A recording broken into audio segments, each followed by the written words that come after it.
Yo, let's go, everybody. Welcome to the SATS Show, your beginner-friendly guide to saving in Bitcoin. Ho, hey. 20, yeah, we are up. We are up and must remain calm and continue with the plan. Continue with your dollar cost average schedule. Whatever you committed to saving at whatever frequency, stick with it. The price of Bitcoin, as far as the DCA is concerned, doesn't matter. We've committed to buying a certain amount at a certain rate, and we'll continue to do that regardless of the price, because in the long run, it's going to continue to go up. Because like I've always said, the government will continue to print money. The banks will continue to issue credit to increase the money supply. And when the money supply increases, the dollar debases, and it takes more weaker dollars in the future to buy the same amount of Bitcoin. Let's go! What up, Boise, Idaho in the house? We're gonna call you Boise.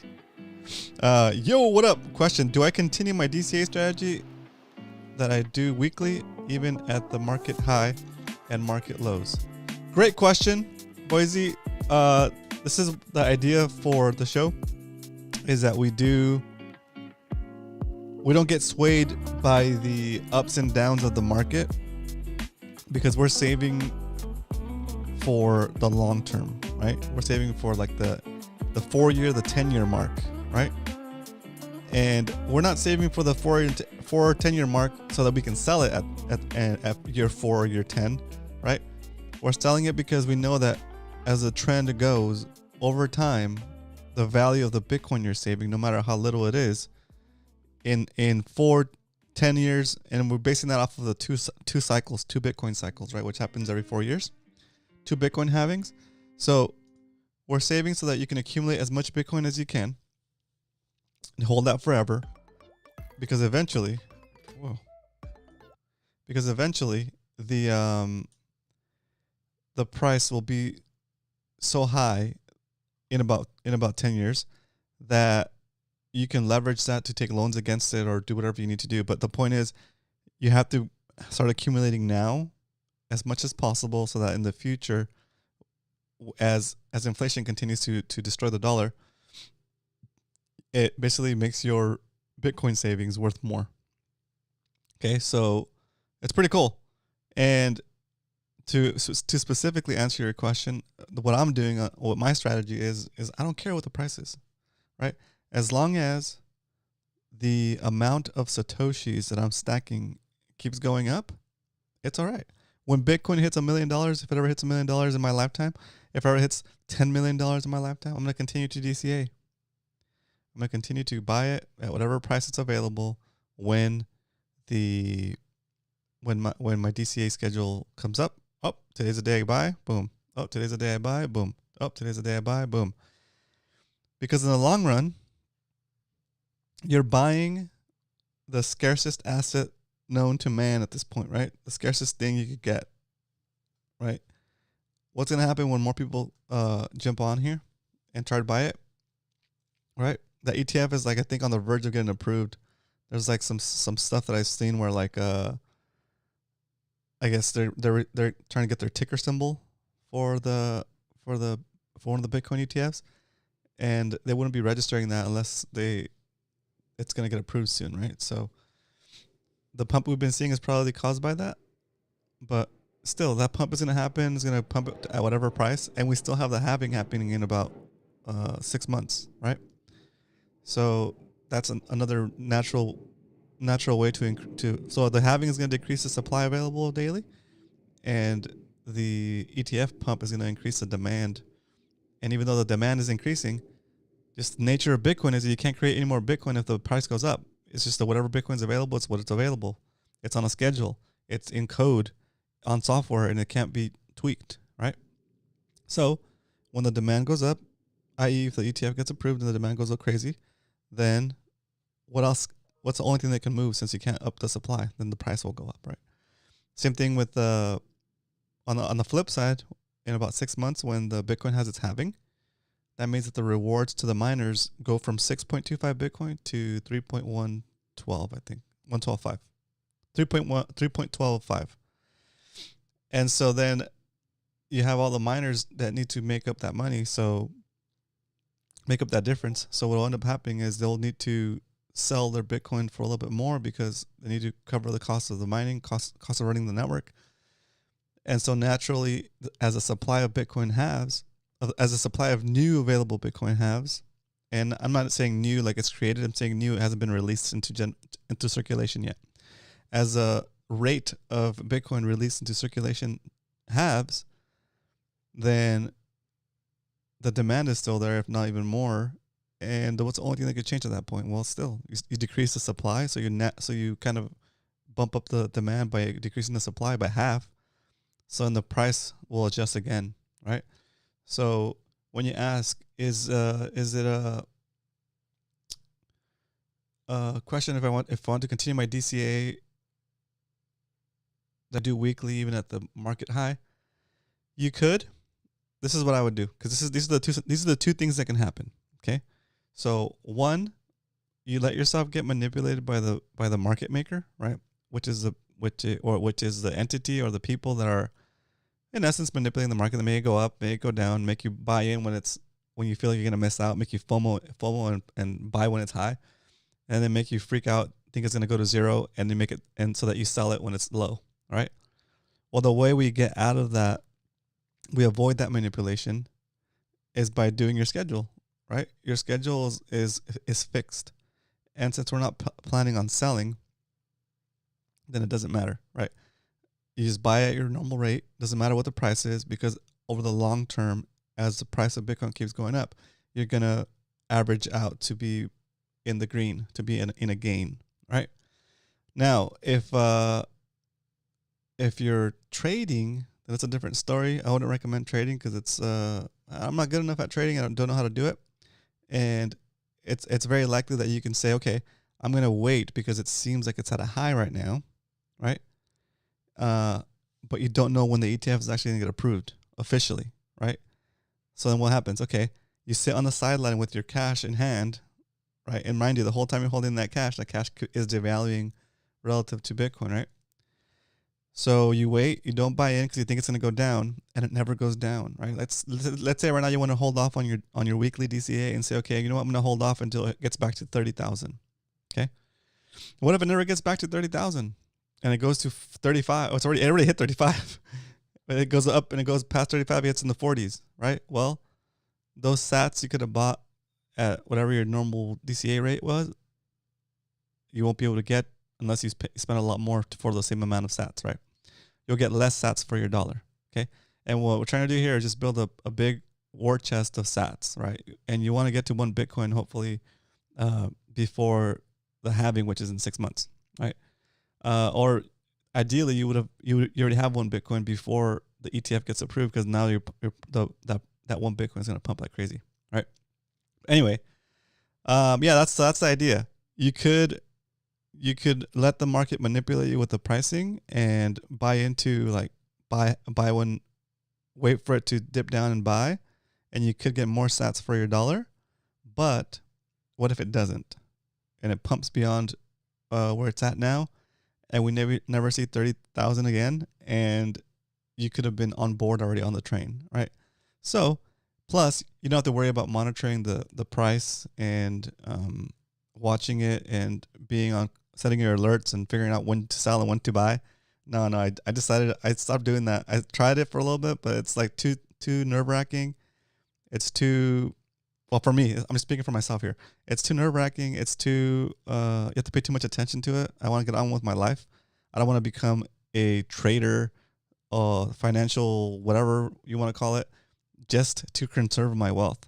No, I want to buy the asset I know is going to continue to grow and gain value over time, and that's Bitcoin, right? I'm just going to buy it and not worry about it because I'm not planning on selling it. So as soon as you decide to not plan on selling it, then it doesn't matter what the market does. It doesn't matter if it goes up, it goes down. It doesn't matter what it does, because you're immune to the market maker's manipulation, to his psychological games that he plays to get you to buy high and sell low. Okay. So if the price of Bitcoin drops below our average buy price, we've been as low as like 10%, 13% loss. But what do? We just bought more on our schedule, like we always do, Monday through Friday, right? And then when the price is up, like it is now, we're up. We're at 21% on the gain side right now. Is that gonna change our plan in any way? No, it's not, because all of the foundation is still there, right? The government still continues to print money. Banks continue to issue debt, even though they're doing it at a higher interest rate. They're still issuing debt. They're still printing money. The gov is still printing money. They're still approving expenditures, or maybe not recently, but they're going to start approving expenditures to help in all the wars that are happening. So what does that mean? I know I'm not trying to be mean, but all of those expenses, all of that money has to come from somewhere, and they don't have that money in cash, right? So what do they got to do? They got to create it. They got to issue that credit to those other countries or whatever, or the companies that are helping the other countries either destroy other countries or rebuild other countries. All of that money doesn't exist right now, but as soon as it gets approved, they're adding debt to they're adding debt to the money supply, right? They're adding a commitment to make that money and pay it back.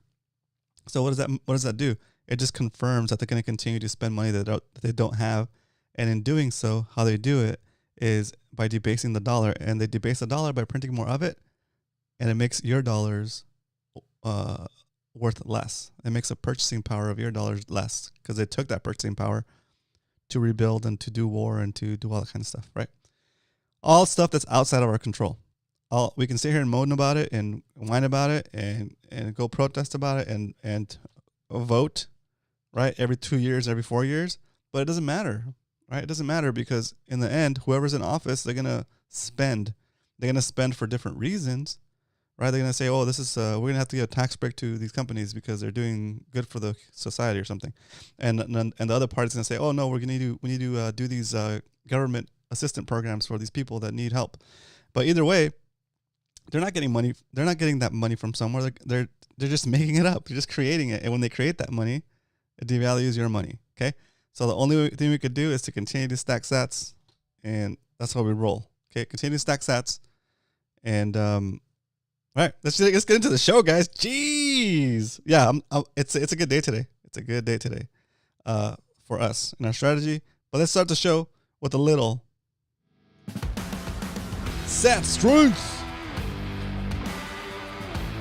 Today, the price of Bitcoin is $33,798. And for the first time, I think, on this show ever, our sats per dollar are below 3,000. Below 3,000. That means that for a single dollar, as the dollar weakens in purchasing power, you can now only buy 2,959 Satoshis for a single dollar. It's the first time we've seen on the show a sub 3,000 Satoshis for a dollar. It's crazy, but it proves the concept. It's wild. It's wild. Will we ever see more than 3,000 Satoshis per dollar? I don't know, but let's keep it going, okay? And that also brings me to, let's say you're walking down the street minding your own business. You look down, you see a penny, you pick it up, and all the day you'll have, look at that, less than 30 Satoshis. Oh, just about 29 and a half Satoshis for a single penny. Okay, last week we were getting like 37, close to 40, right? Now, as the price of Bitcoin goes up relative to the dollar, because again, you need more weaker dollars to buy the same amount of Bitcoin, same amount of sats. This number will gradually get down until when Bitcoin hits $1 million, 1 Satoshi will be equal to 1 US cent, which is crazy if you think about it, right? But again, I like to show this graphic because it's true. The more they print, the more they devalue your savings, unless your savings are in Bitcoin. In that case, if your savings are in Bitcoin, the more they print, the more they pump your bag, because it takes weaker dollars to buy the same amount of Bitcoin you have in your bag, right? And we're going to talk about something super important today. If you're not already doing self-custody of your Bitcoin in your own wallet, not leaving it on the exchange, that's the way to do it, okay? If you don't know how to do that, ask in the chat, and I'll do a quick overview for you. But yeah, that's the super important thing you need to do. is get that Bitcoin off of the exchanges, because you don't know what's going to happen when the price goes nuts. All right. That said, talked about the SATS strength. Now let's talk about why we stack, even though we've been talking about why we stack for a little bit now. Okay. We stack because, as you know, the dollars continues to get printed into oblivion, and your purchasing power gets diluted and stolen from you. Okay, so let's talk a little bit about self-custody, because it's super important that you not only take that wealth that you want to conserve over time and put it into Bitcoin, but once you buy it, you got to take that Bitcoin off of the exchange. Okay, and why is that important? Especially right now, the Bitcoin's price is going up. Here's what's going to happen. An exchange sells you Bitcoin, but in order to sell you Bitcoin, you have to sign up and link your bank account and all that stuff, right? And then they send you, you send US dollars to it, and then you buy whatever Bitcoin you're gonna buy at whatever price, and then those satoshis in your exchange account are not really yours yet. If you ask the Bitcoin network who those satoshis belong to, they still belong to your exchange, even though you've bought them from the exchange. And in your account on the exchange, it tells you, yep, your Bitcoin holdings are this much and it's worth this much dollars, right?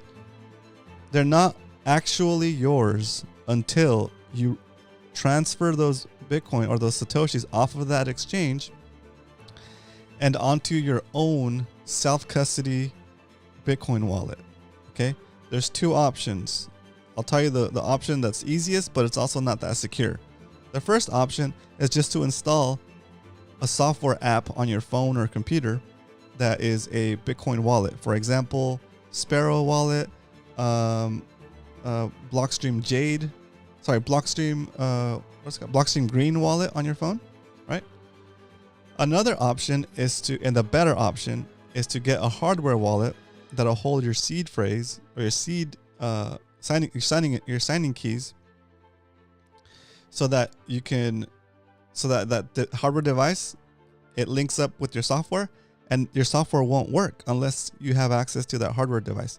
And that's important because if somebody hacks your computer or phone, they could go on there and push the Bitcoin out.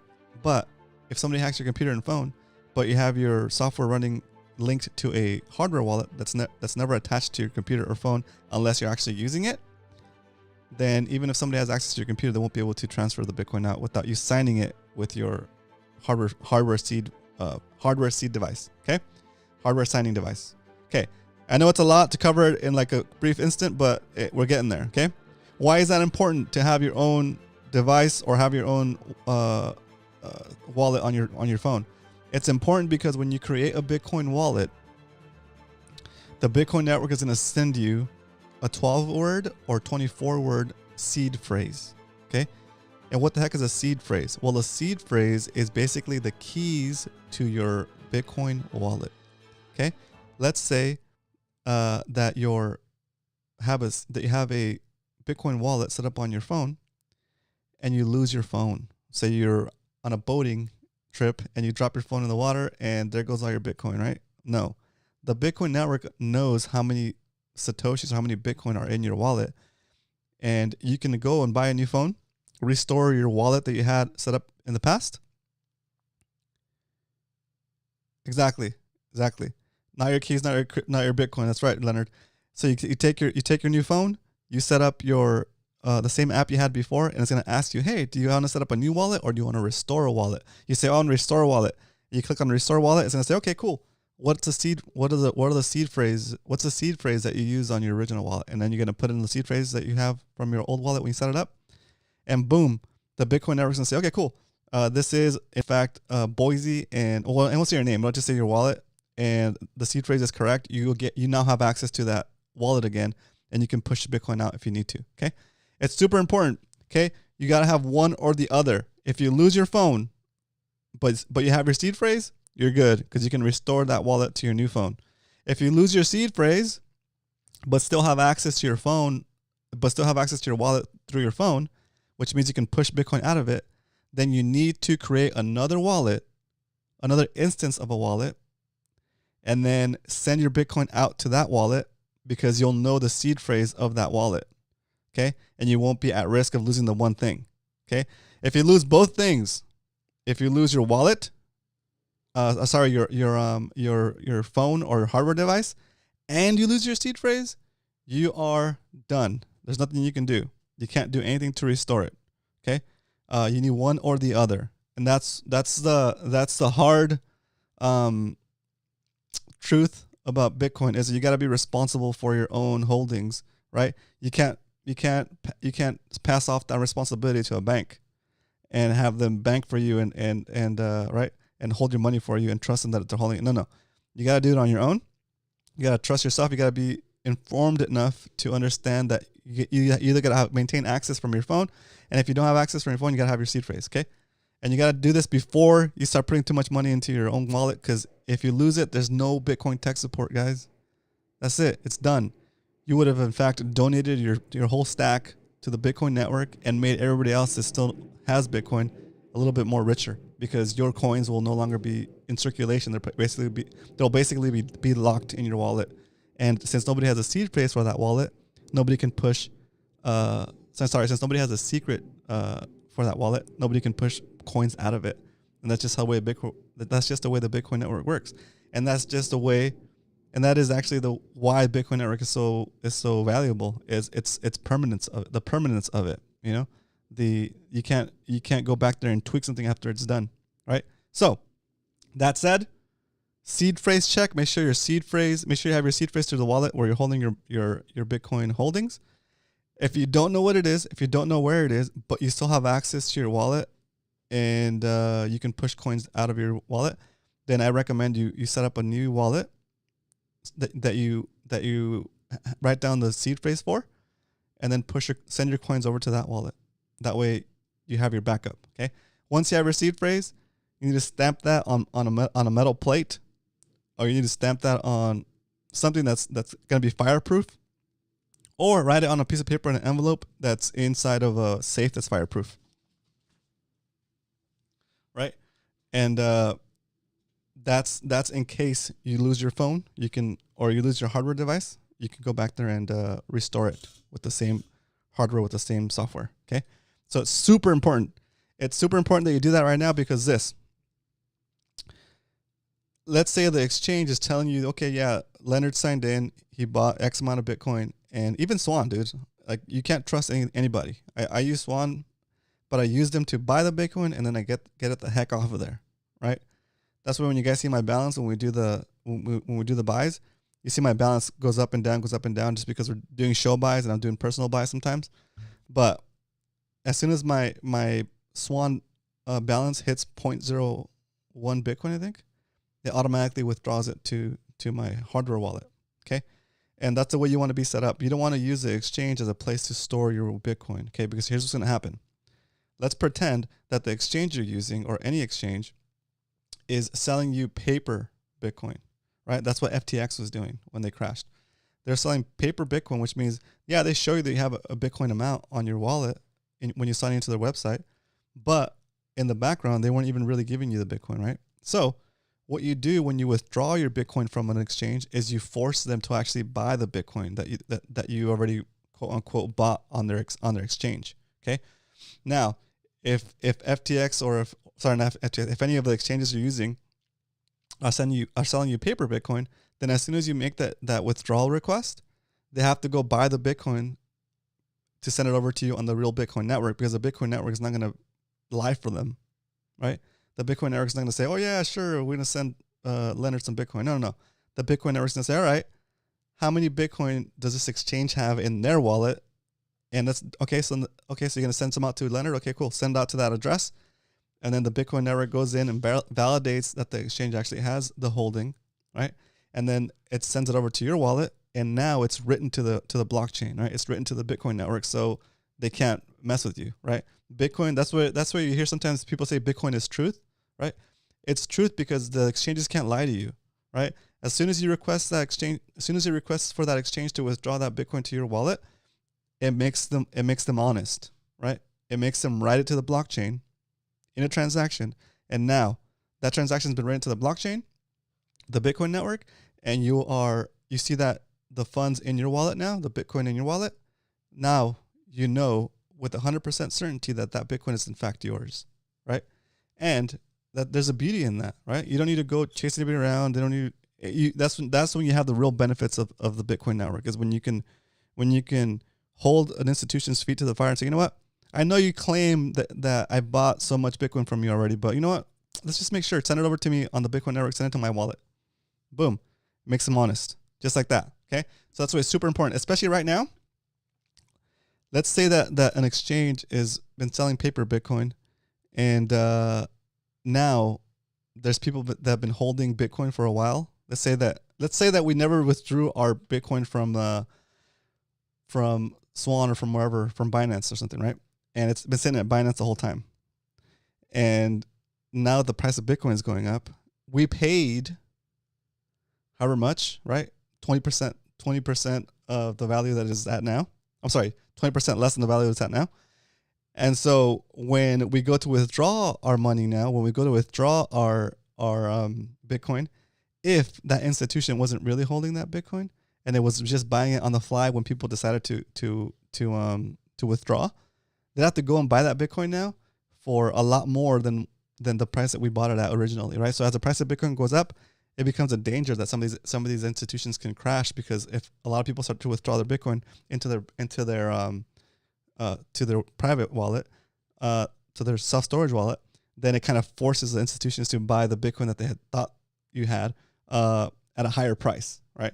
And so as the price of Bitcoin goes up, it starts to make everybody honest, right? It starts to make all the exchanges honest, right? But anyway, if you've been following the show for a while and you've been doing the way you've been saving Bitcoin the way that I've been telling you from the beginning, then for the most part, most of you have all of your Satoshis off of the exchange and into your private wallets. If you don't and you need help with that, let me know. Also, you can jump into our Discord server. It's !Discord in the chat. I'll give you a link to our Discord server. Go in there and jump. If you have any questions on hardware wallet recommendations on exchanges, it's all there. I laid it out in order so you guys can do that. And if you have any questions, you can ask the questions in the Discord as well.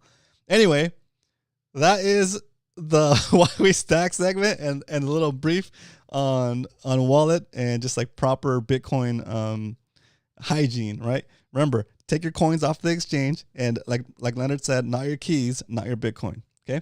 All right. Let's get into we did Why We Stack. Let's get into the stack recap. Nice. This is where we talk about the holdings for our show. And there we go. We not only talk about stacking Bitcoin, we actually stack it. Look at that, baby. Choo! Look at that. I know. We don't get excited about this. Oh, we don't get excited about this number. I get it. I say that all the time. Don't worry about this number. Don't worry about this number. Don't worry about that number. All that matters is that your SAT count is going up. And the price is going to go up. The price is going to go down. It's mostly going to go up, though. And in the long term, from over the span of two Bitcoin cycles, which is about 4 years each, it's about 10 to 8 years, people are going to look back and say, God damn, that guy Boise, that guy Leonard, going to be whispering to each other, that guy has a whole Bitcoin. But if they know, right? But if they don't know, they're going to talk about you. Oh, people are going to talk about people that hold one Bitcoin today. People are going to talk about people are going to talk about one Bitcoin holders the way that we talk about people that have like 100 Bitcoin today, right? Or like 1,000 Bitcoin today. It's like, damn, dude, that guy bought Bitcoin and it was like $20, and he's got like 1,000 Bitcoin today. Can you imagine having a 200 Bitcoin or 1,000 Bitcoin right now? You're pretty much set, right? You could sell some Bitcoin if you wanted to do something, but you could probably definitely definitely loan against it, right?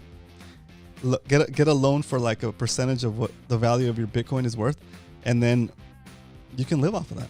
It's wild, right? So anyway, and not only you can do that, but down the road, your kids can do that, and your kids' kids can do that, right? But we're setting them up, right? We're setting them up so in the future they can do that. How amazing is that, right? How amazing that the thing that you're doing today could set up the future generations of your family with an asset that's so valuable that they'll be able to focus on whatever they want to focus on and and do whatever they want to do as far as like, hopefully it's good things, right? But maybe not, but hopefully it's good things. But you have the bandwidth to be able to pursue your dream of whatever it is you want to do. Like maybe you want to work on something to do with like world peace, or maybe something you want to work on something to do with like gravity, or figuring out something else, or just doing some kind of research, right? But you never could work on that thing because you had to do the fiat thing and work your life away forever and not own anything at the end. Well, we're going to own something at the end. We're going to pass that on, and nobody's going to be able to take that from us. It's amazing. Anyway, all right, let's keep it going. So today, we have 5.5 million Satoshis on the show. We're up 21%, guys. It's wild. 21%, right? So we've been down as low as 10%, I think. 12%, Leonard, something like that. And what did we do when we got to 10%? We stacked SATS. And what are we going to do today that the price of Bitcoin is 21% up? It's really high. It's our average buy price is $27,987, but the price right now is $798. Should we stop our DCA and wait for the price to drop down a little bit? Hell no. We're gonna buy because our schedule is to buy. Okay, 10. Oops. Today is 10, 23. Oops, 24. 24. 23. Today is we're getting ready to buy. Here we go. Let me put the swan up here. Let's get this let's do the stacks. Time to stack some SATs, boys. Time to stack some SATs, baby. Let's go. All right. If you've been saving with us since the beginning of the show, you're up about 20% right now. Okay. We started a little bit later. You might even be up higher because we started kind of in the middle. But today, we're going to buy some Satoshis, and we're going to do it via Swan. That's how we roll. Here we go. We set this up to buy $10 worth of Satoshis. And here we go. We'll set this up to buy $10 worth of Satoshis. Preview my buy. Copy this information here. For my notes, for my show notes. Oh, where did my show notes go? Oh, interesting. Sorry, guys. My show notes page died.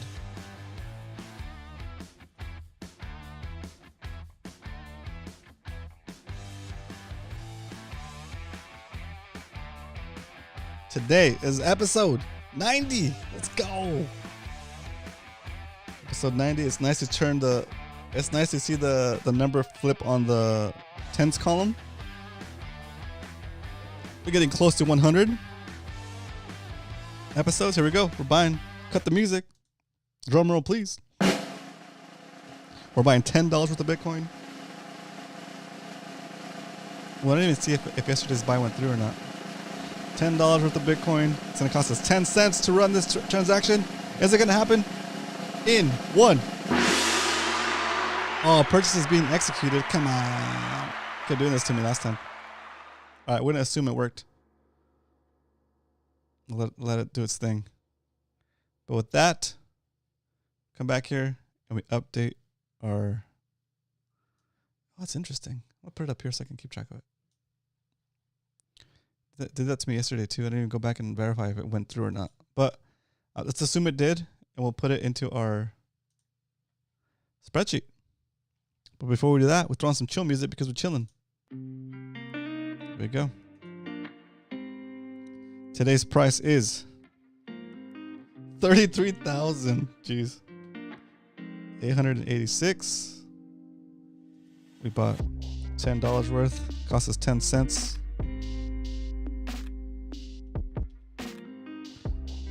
And that yielded 0.000 29511. 29511 Satoshis. Oh my gosh. So sad. Our $10 buys are yielding sub 30,000 sats. And that's just shows you that slow and steady, you'll be able to buy less and less sats for that same dollar. And that's a reflection of the price. Oops, what's this? Oh, put a period. There we go. Okay, so that brings us up to our SAT holdings. We added about 29,000 SATs. So we're at 5.534 million Satoshis. There it is. There it is. It's crazy. All right, let's go back to these. Let's go Q&A now. All right, and that is how we stack. If you have any questions, put in the chat. If you're here for the first time and I haven't sent you 1,000 Satoshis yet, that's still in play. Okay, hit subscribe. It'll take about a minute of you being subscribed before you can chat. And once you can chat, say hello.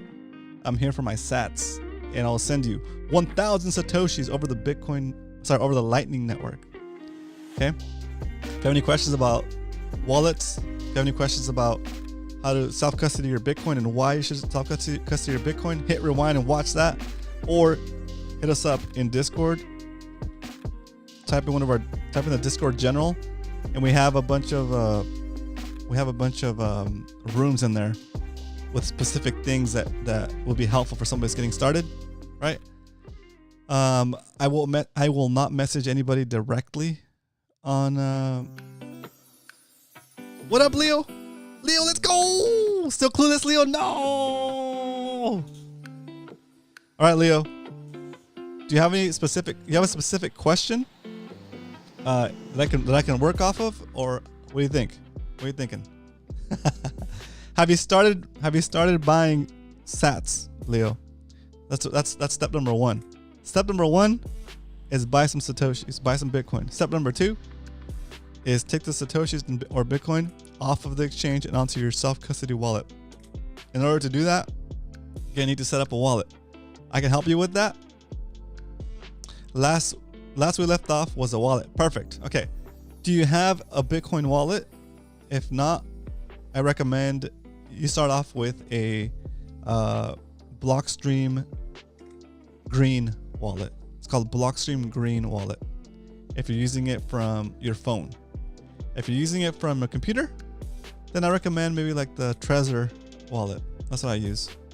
That'd be a good one for that.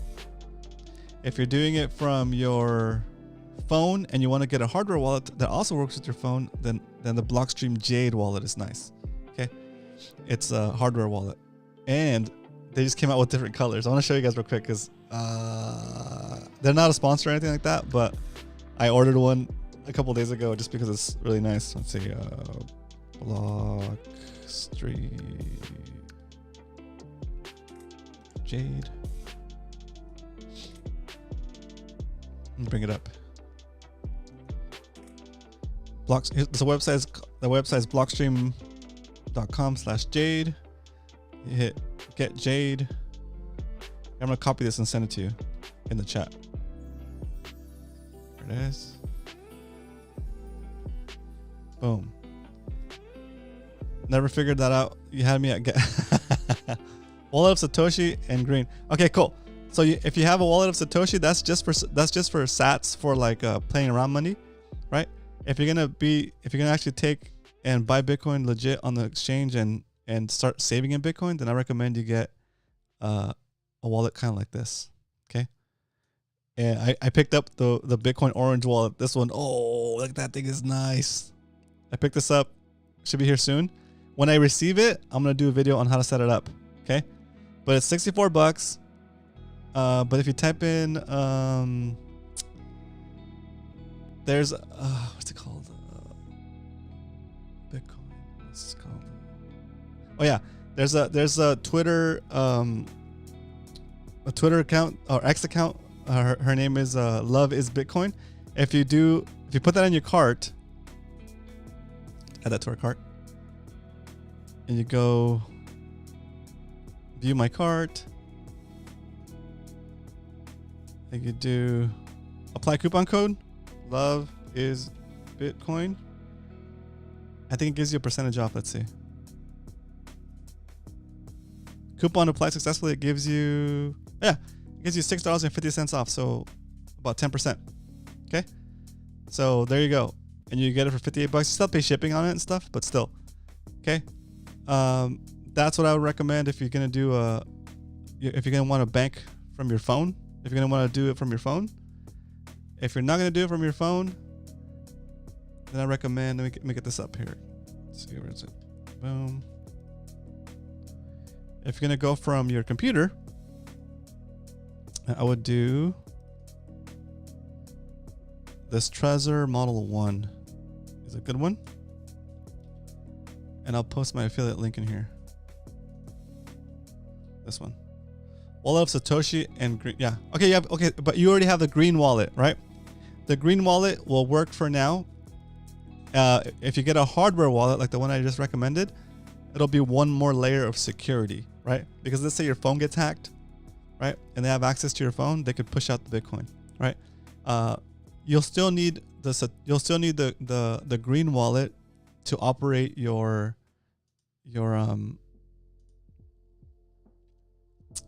Jade wallet, right? The software on your phone will control your Jade wallet, and your Jade wallet will be where the seed phrase is actually contained, right? So if somebody does have your phone and knows your code to get into your phone, they won't be able to push out Bitcoin unless they also have your signing device, which will be this little device. Okay, so it adds one more layer of security, right? But you can continue to run it on your phone if you want on the green. Just make sure that you have your seed phrase written down and that you never lose that. Okay, if you do lose your seed phrase, but you still have access to your, is that like a? It's a little bit more than a USB drive. It's like a little mini computer. It's like a little mini computer. It's called a signing device, right? But it has a little built-in camera, so it can scan QR codes and stuff if you need to. But for the most part, it's air gapped, so you're not going to be able. You can plug it into your phone, or Bluetooth it to your phone while you're working on it. But then you just turn it off, and once it's off, like you can't do transactions unless you have it, right? So you could keep that in a safe as well, and then you can still see how much you have in your wallet on your app. But you won't be able to push it out or send it to anybody unless you also have the hardware wallet. It's like basically think of it as like a key, right? Right now your phone is if you're using the green wallet, your phone is the signing device and the interface for it. This would separate it so where the signing device would be this device, and your wallet, your green wallet on your phone will still be like the way you set it up to make a transaction, right? Cool. Yeah, but you don't need that immediately. But if you're holding more than like $1,000 in it, I would get the hardware device. Even at $500, I would get the signing device, because at that point you're going in, you know. Yeah, nothing is stored on there except for the seed phrase of your account, like the signing key, right? And again, real quick, none of these devices, your phone included, actually have your Bitcoin in them, right? What they have is when your Bitcoin account gets created, your Bitcoin account, from the Bitcoin's perspective, is called the wallet. Okay, and just think of it as an account at a bank. Okay, and your Bitcoin wallet, there's two parts to it. There's a public key and a private key. Okay, the public key, it doesn't matter. Anybody can see that, and if anybody has that, they can't do anything but send you Bitcoin. Right? They can't use that public key to pull Bitcoin out. It's the only incoming address. Okay. Yeah. If somebody has your public key, they can see how much Bitcoin you have in your wallet, which kind of sucks. So don't send it out. What you do is when you want to receive Bitcoin, the little device, the little Blockstream green wallet, it'll create an incoming address that's a derivative of your account, but it doesn't actually show what your main public key is. It'll just be a public key that individual or company can use to send you Bitcoin. But it doesn't reveal the whole holdings of your wallet. But it's just like creating an extra incoming address. Okay. Now, the second part of your Bitcoin account, your Bitcoin wallet, is a private key, right? And that private key, you can derive it by having the seed phrase, which is the stuff you wrote down. Okay. So when the Bitcoin network creates your account, it gives you your private key once and only once, and it creates your account for you, and you have the public key for it. Everything is good. Now, if you lose your phone,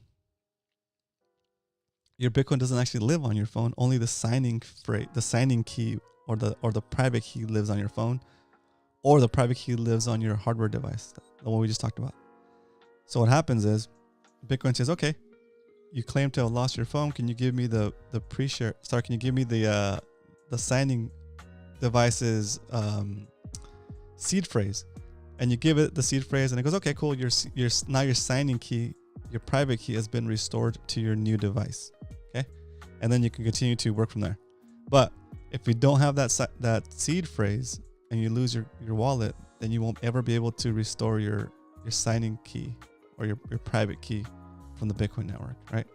Because remember, the way the Bitcoin network works, all of the nodes on the network know that account exists. They don't know that it's yours. They know that account exists and that it has X amount of Bitcoin or X amount of Satoshis in it.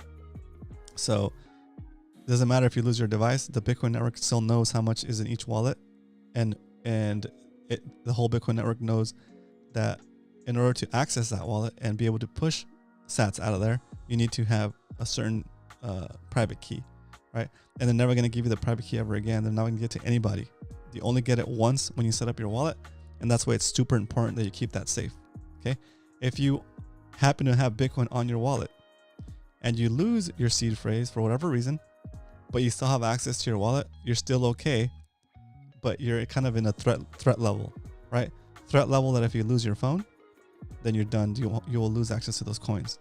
What you want to do is, if you're at that stage, you go into your Jade app or your Blockstream Green app, and you say, okay, I want to create another wallet. You can create it. You create as many wallets as you want in that phone, in that app. So you create another wallet.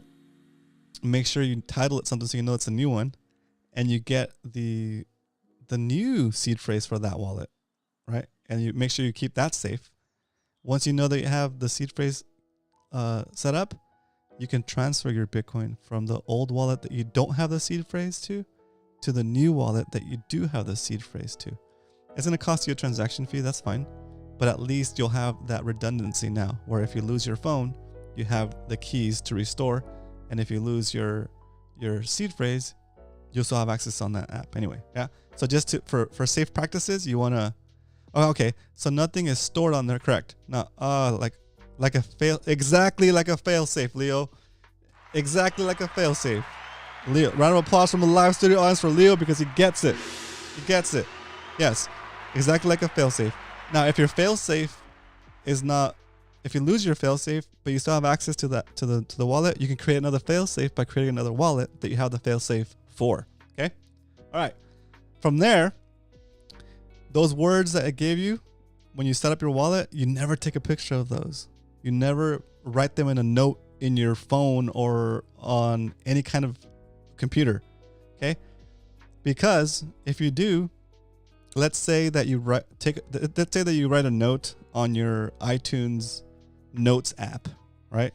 And you guys know that iTunes gets hacked all the time, right?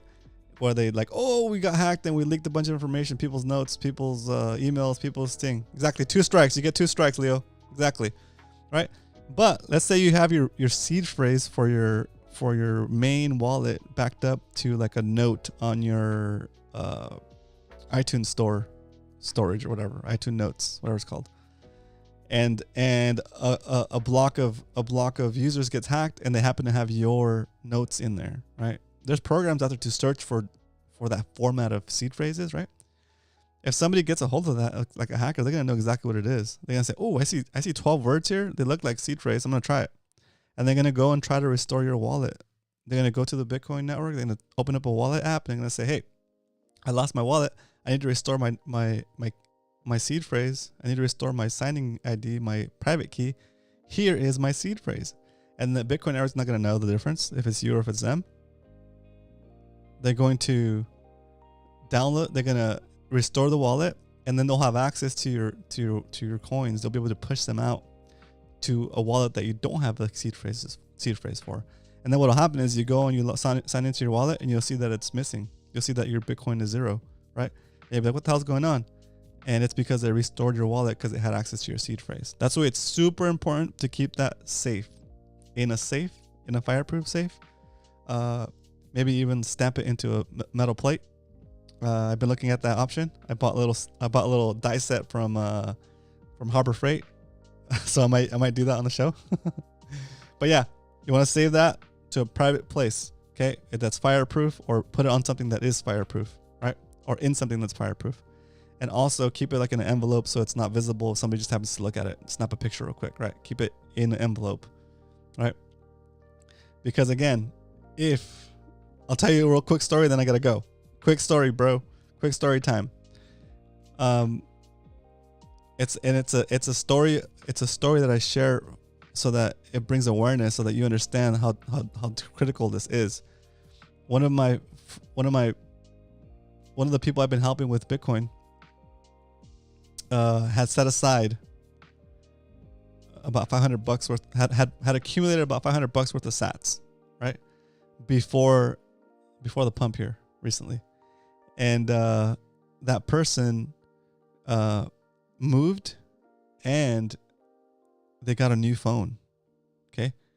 The phone, when they did the transfer on the phone apps, the people at the cell store, I guess you want to call it, transferred all of her apps to her new phone, set it up, and she assumed that meant that the new phone would have access to the wallet, right? And so it didn't, right? If you transfer the app from one phone to the other, you still have to restore the wallet to the new phone, okay? And so she got the apps transferred, she got her new phone, and she turned in her old phone and sent it to the store, right? Just sent it to get destroyed, I guess. I don't know. And so I got the call of I got the message. What happens if you don't have your seed phrase? I was like, well, hopefully you still have access to the phone. And she said, and they said, no, I don't have access to the phone anymore. I sent it after I got my new phone. They transferred all my apps. I was like, oh my God. I was like, go into the app, see if your wallet is there. And she's like, nope, it's not there. It just says like, click here to add a wallet or restore a wallet. And so then that person spent a lot of time looking through boxes because they had just recently moved, trying to figure out where the seed phrase was. But until now, they haven't been able to find the seed phrase. It's so sad. Oh. But learn from that person's $500 lesson. Okay? You got to have one or the other, preferably both. If you have one or the other, then you're in a crisis situation where you need to make it back to you can have both the seed phrase and the access on the phone. Okay? It's that important. Okay? It's responsibility for your own holdings, right? Okay? If you misplace it, that's not the Bitcoin network's fault. It's your fault for being careless. And that's just straight up, sounds kind of rude, sounds kind of mean, but this person was not, I explained the risks very clearly, right? And it's one or the other. You got to have both. But if you lose one, you have the other to restore against. You can have both. Okay? So super important. Practice the right way to do it. If you're stuck, guys, look how many people are on the stream right now. 3 people are on the stream, concurrent viewers. Leonard, Leo, right? And probably McLovin in the background, or Lolade, or anybody, right? But I'm available, guys. I want you guys to succeed. Okay? I want you guys to take part of this once in a species opportunity, and I want you guys to learn how to do it the right way. We have the Discord set up so you can ask me questions when we're not online, and I'm here Monday through Friday. If you have any questions, we can figure it out, right? So if I'm not the person you want to trust with this kind of stuff, that's fine, but just go figure out how to do it. If you have any questions, I can answer your questions, and I'm here for you guys. I want you guys to succeed. I want you guys to reap the benefits of what's coming. And I know I might get repetitive, but slow and steady, guys. It's going to work. Okay. All right. That's all I got for you guys. Hope you guys have a great rest of the day. I'll see you guys tomorrow. Let's see what Bitcoin does. See if we can get back to getting more than 3,000 sats per dollar tomorrow. If not, it's okay, because we're on our way, right? We're on our way. Okay. Don't let the price of Bitcoin change your dollar cost averaging schedule. Buy when you said you were going to buy it, the amount you said you were going to buy, no matter what the price is, right? Because we're here for the long term. We're not here to trade and try to like play the market. Okay? All right. Have a good rest of the day. I'll see you guys tomorrow. Have a good night. Let's go, baby. Stack sats all day, all night.